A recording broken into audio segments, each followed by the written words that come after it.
Esther 6. On that night could not the king sleep, and he commanded to bring the book of records of the Chronicles, and they were read before the king. And it was found written that Mordecai had told of Bigthana and Teresh, two of the king's chamberlains, the keepers of the door, who sought to lay hand on the king Ahasuerus. And the king said, "What honor and dignity hath been done to Mordecai for this?" Then said the king's servants that ministered unto him, "There is nothing done for him." And the king said, "Who is in the court?"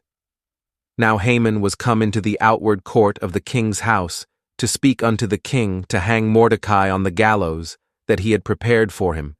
And the king's servant said unto him, "Behold, Haman standeth in the court." And the king said, "Let him come in." So Haman came in. And the king said unto him, "What shall be done unto the man whom the king delighteth to honor?" Now Haman thought in his heart, "To whom would the king delight to do honor more than to myself?" And Haman answered the king, "For the man whom the king delighteth to honor, let the royal apparel be brought which the king useth to wear, and the horse that the king rideth upon, and the crown royal which is set upon his head.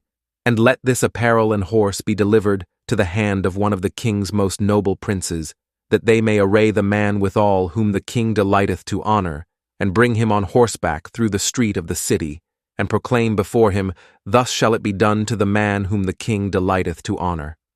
Then the king said to Haman, "Make haste, and take the apparel and the horse as thou hast said, and do even so to Mordecai the Jew, that sitteth at the king's gate.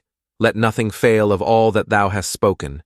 Then took Haman the apparel and the horse, and arrayed Mordecai, and brought him on horseback through the street of the city, and proclaimed before him, "Thus shall it be done unto the man whom the king delighteth to honor." And Mordecai came again to the king's gate. But Haman hasted to his house mourning, and having his head covered. And Haman told Zeresh his wife and all his friends everything that had befallen him. Then said his wise men and Zeresh his wife unto him, "If Mordecai be of the seed of the Jews, before whom thou hast begun to fall, thou shalt not prevail against him, but shalt surely fall before him." And while they were yet talking with him, came the king's chamberlains, and hasted to bring Haman unto the banquet that Esther had prepared.